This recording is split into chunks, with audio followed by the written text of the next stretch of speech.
Hello, my name is Sumit Mishra and I'll be talking about the positive relationship between inflation and unemployment during COVID times. Inflation is the rate at which the value of a currency is falling and consequently the general level of prices for goods and services is rising. Current rate of inflation in India is 4.06%. Unemployment occurs when a person who is actively searching for employment is unable to find work, and it is often used as a measure of health of the economy. The average rate of unemployment is 6.08%. The debate about the relationship between inflation and unemployment is mainly based on the famous Phillips curve. This curve was first discovered by a New Zealand born economist called Alan William Phillips, and he said that when the unemployment rate is low, the inflation rate tends to be high, and when the unemployment is high, the inflation rate tends to be low or even negative. So, Phillips found an inverse relationship between the level of unemployment and the rate of change in wages. But recently, we can see the Phillips curve is flattening when we talk about the rise in inflation with the rise in unemployment. The Phillips curve relationship depends on many economic factors, and the flattening may have been caused by a change in any of these factors. One possibility is that the flattening may have been caused by a change in the way monetary policy responds to inflation and economic conditions. Another possibility is that something else fundamentally has changed in the economy. For instance, the openness of the economy to foreign trade or the way firms set the wages and prices, etc. So the inverse correlation between inflation and unemployment depicted in the Phillips curve works well in short run, especially when the inflation is fairly constant as it was in 1960s. But it does not hold up over the long term since the economy reverts to the natural rate of unemployment as it adjusts to any rate of inflation. So it's also more complicated than it appears at first glance.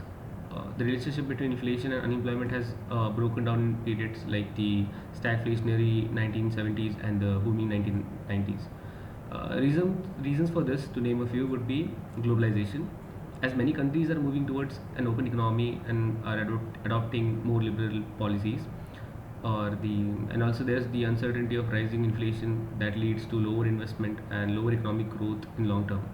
Uh, when we talk about India, we can see that the unemployment rate is very high in recent years, and the reason for that is untapped labor. The reason for the same being disguised unemployment, slow economic growth, recent job loss due to COVID. When the pandemic hit across globe, there was a lockdown imposed, and many small, medium, and large companies went into loss.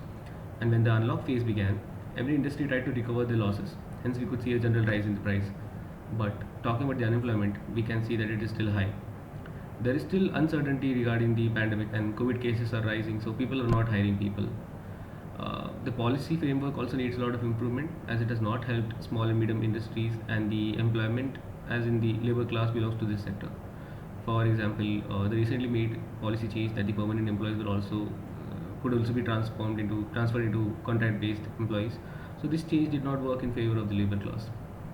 Some measures that the government can undertake would be revising the fiscal policy or giving special attention to some sectors like the health sector, as we saw that there was a lack of availability of health workers during COVID. One idea proposed by Sabya Sachikar, professor at New Delhi-based National Institute of Public Finance and Policy, is to embed a device for raising the potential rate of growth, economic speed limit. So, in his augmented framework, the RBI would monetize a part of government's deficit for capital expenditure. India needs to continue strengthening the framework to deal with bankruptcies, given that several corporate have high debt levels. Investment in soft infrastructure is very important. That includes services which are required to maintain economy, health, cultural, and social standard of the population.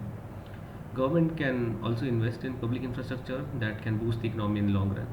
And finally, I would like to talk about the global coordination mechanism. It is very important for countries to come together and work on monetary fiscal policy, financial sector, climate change, which will have a large macroeconomic impact. Thank you.